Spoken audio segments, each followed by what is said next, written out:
Welcome to the next video in Module 2, Rest and Recovery. Now we are talking about things they don't tell you. So we're going to be going through kind of a long list here. So bear with me. I'll try to be quick with my explanations here.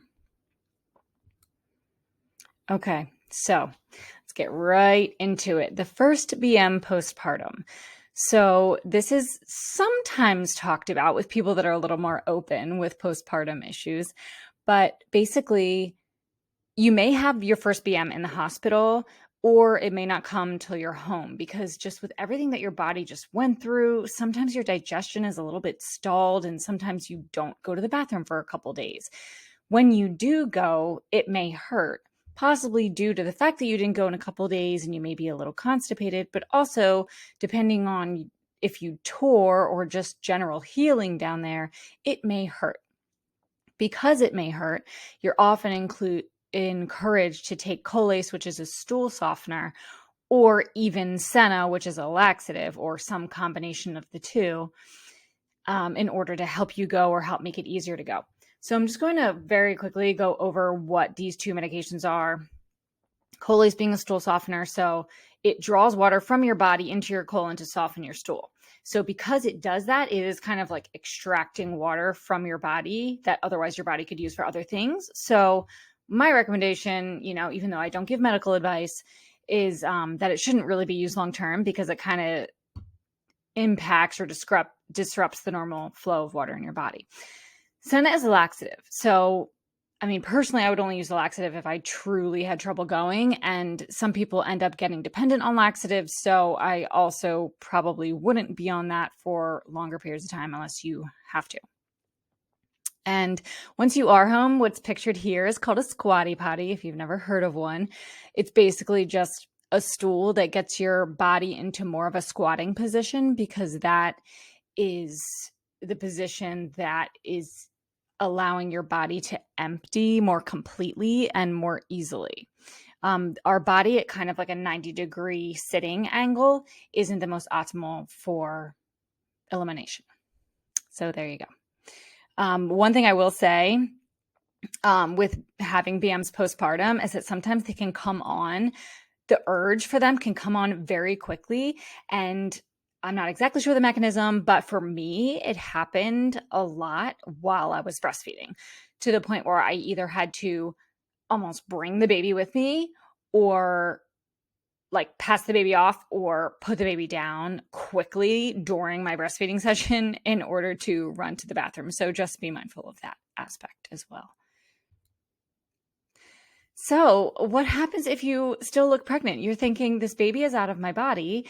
Why isn't that part of my belly back a little bit more to normal? Now, I know that people aren't expecting they're going to be totally back to normal right after having a baby, but your belly really does stay pregnant looking for a little bit. Everyone's different, and it doesn't feel like full like that anymore. It's not hard anymore. It's squishy, but I want you to manage your expectations here, and not to really expect full deflation for about like the first 2 weeks or so. And like I said, everyone's different. You could go back right the way you were before, right after possibly. But this is a picture of me in the hospital this July after giving birth to my son. And it's probably either the day I gave birth or the next day. So I still look pretty much completely pregnant. So there you go. Night sweats. So this is increased sweating while you're sleeping. For me, it happened pretty intensely with my second and third children, but I will say both of them were summer babies, and I don't remember it as much with my first. I also have read, though, that it increases in subsequent pregnancies. So there's that to consider. But I basically had to change my clothes in the night. I would wake up soaked. It's uncomfortable.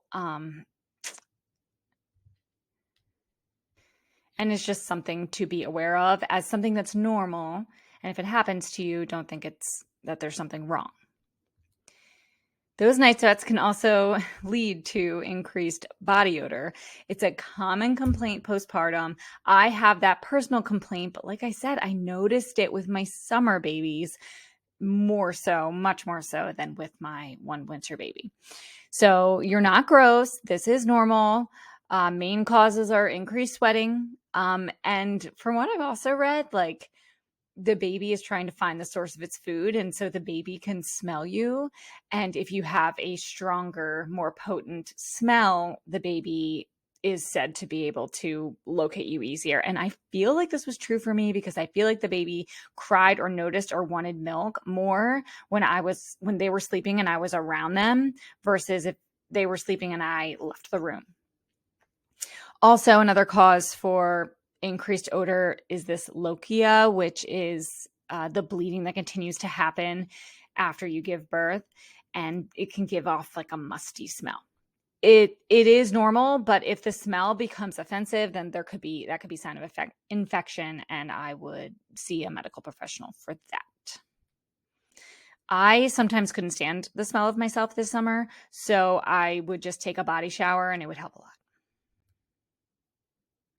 So bleeding duration, they don't really talk about how long the bleeding will last after you have a baby. So typically the first 3 days are the heaviest. And for me personally, I couldn't control it. It would just come out. Like it's not, I don't think anyone can control it, but I wasn't always even feeling it happen. Sometimes I would feel it, but as I started to gain sensation back, I started to be able to tell when it was coming.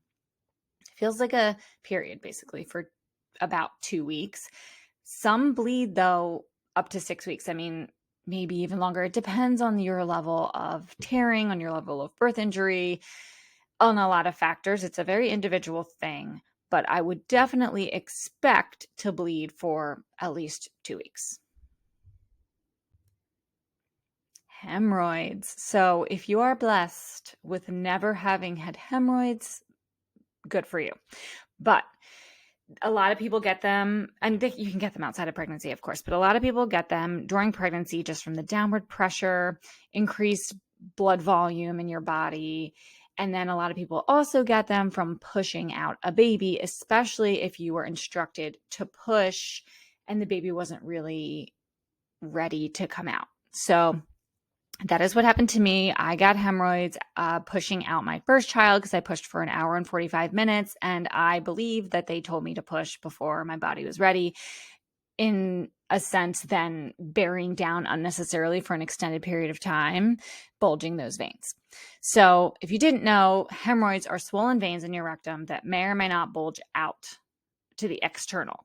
So there can be internal ones that can be painless, but they can bleed.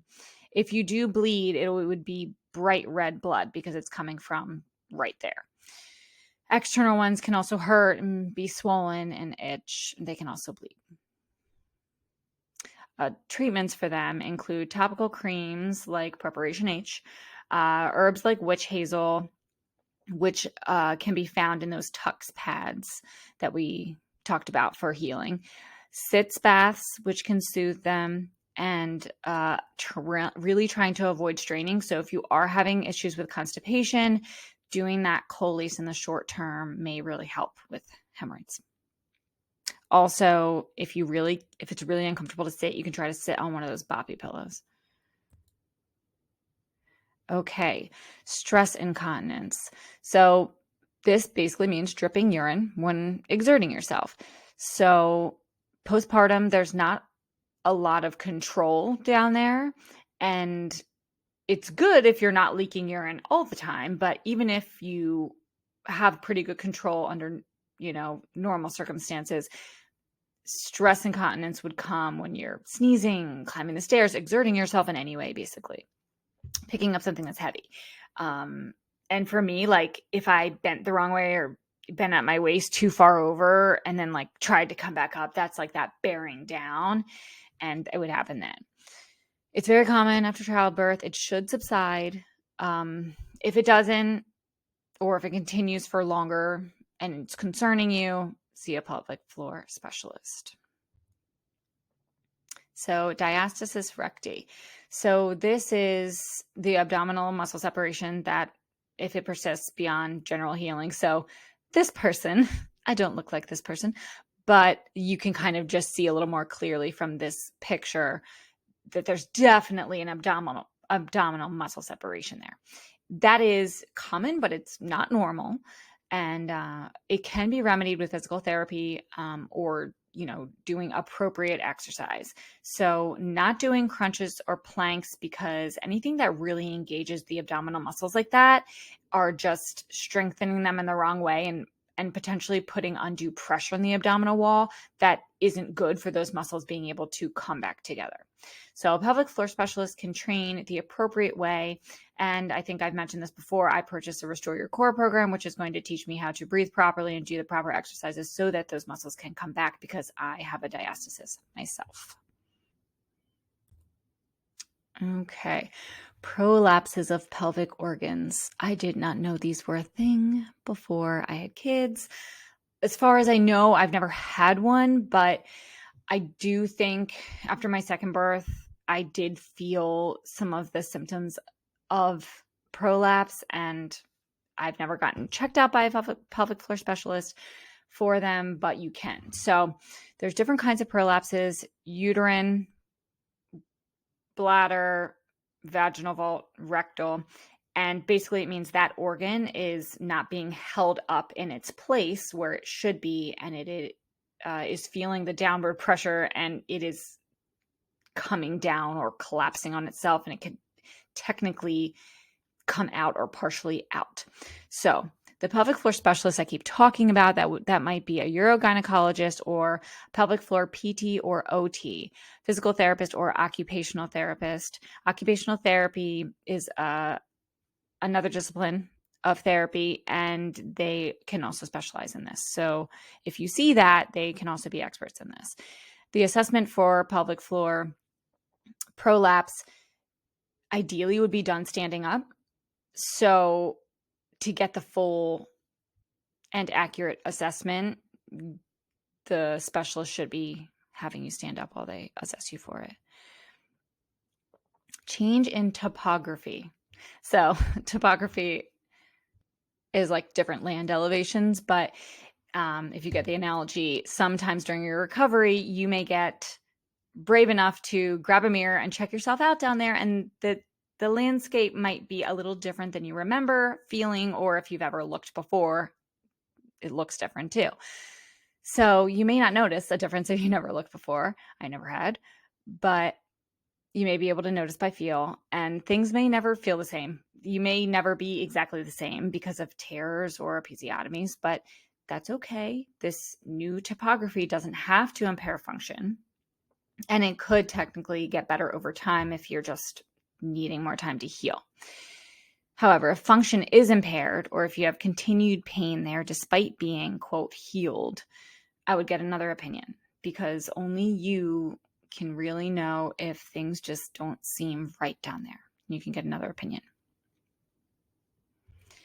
One way that things can be a little different is granulation tissues. So as your body heals, especially as an incision or tear heals, there could be like the tissue kind of overheals a little bit and grows a little bit extra as it's healing. And I showed this picture of these teeth because that's kind of what granulation tissue looks like, where like those gums in that picture were trying to heal, and then like extra cells kept building up and growing in that process. So that's kind of what it looks like, but down there.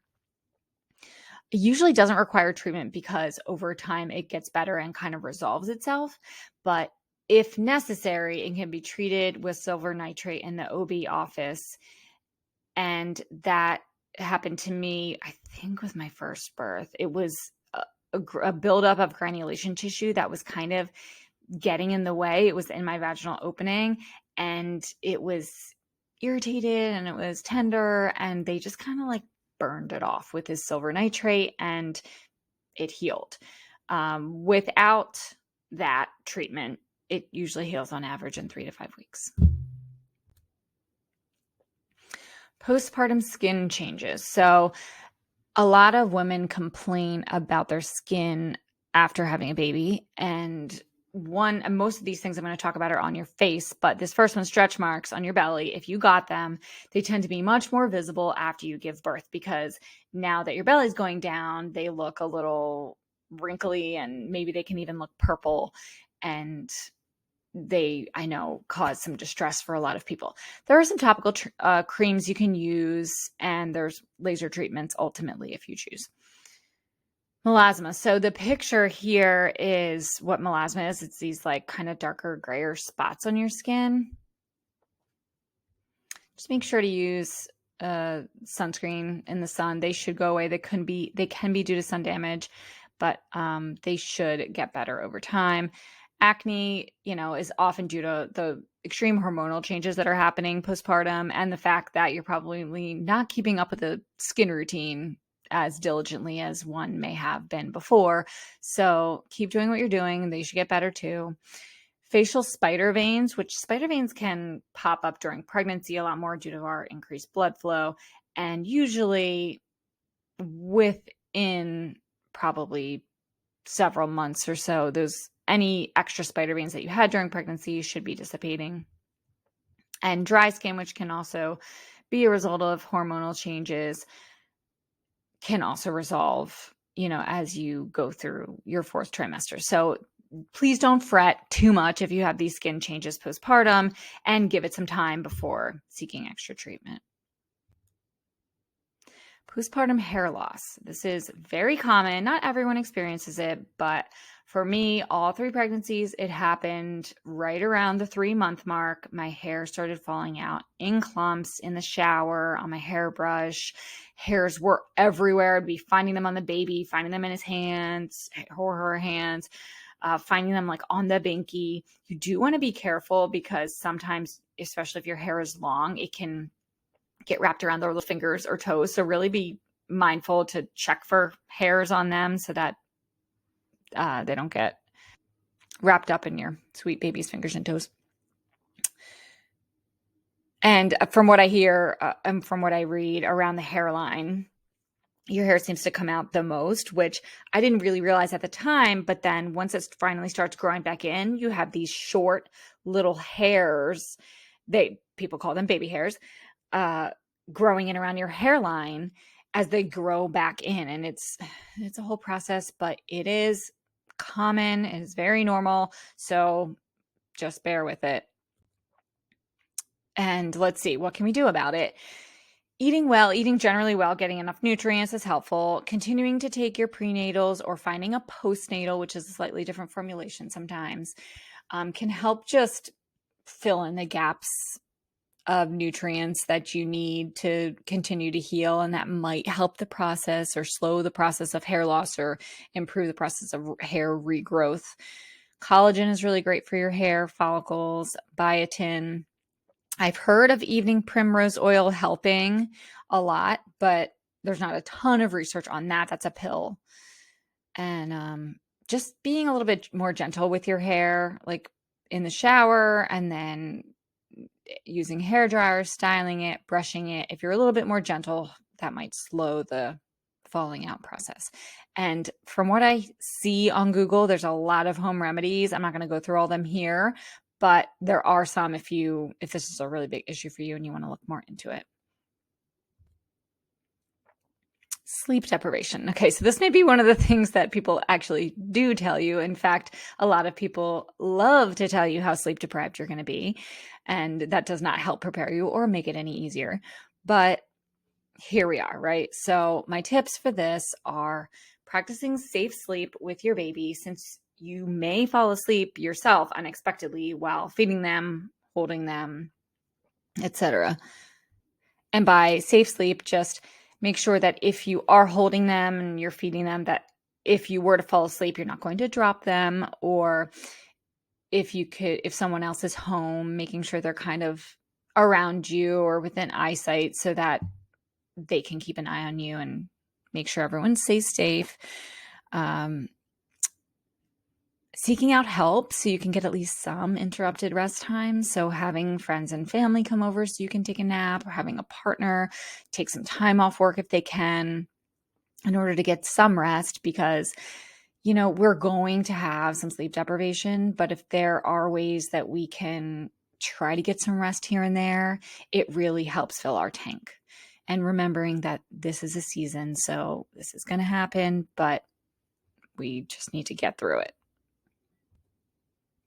So, crying and baby blues. Now, we're going to get into some of this more in the mental health module, but many new moms experience what they call unexplained crying, as in nothing necessarily directly triggered them crying, but they just find themselves feeling sad and crying seemingly with no reason, right?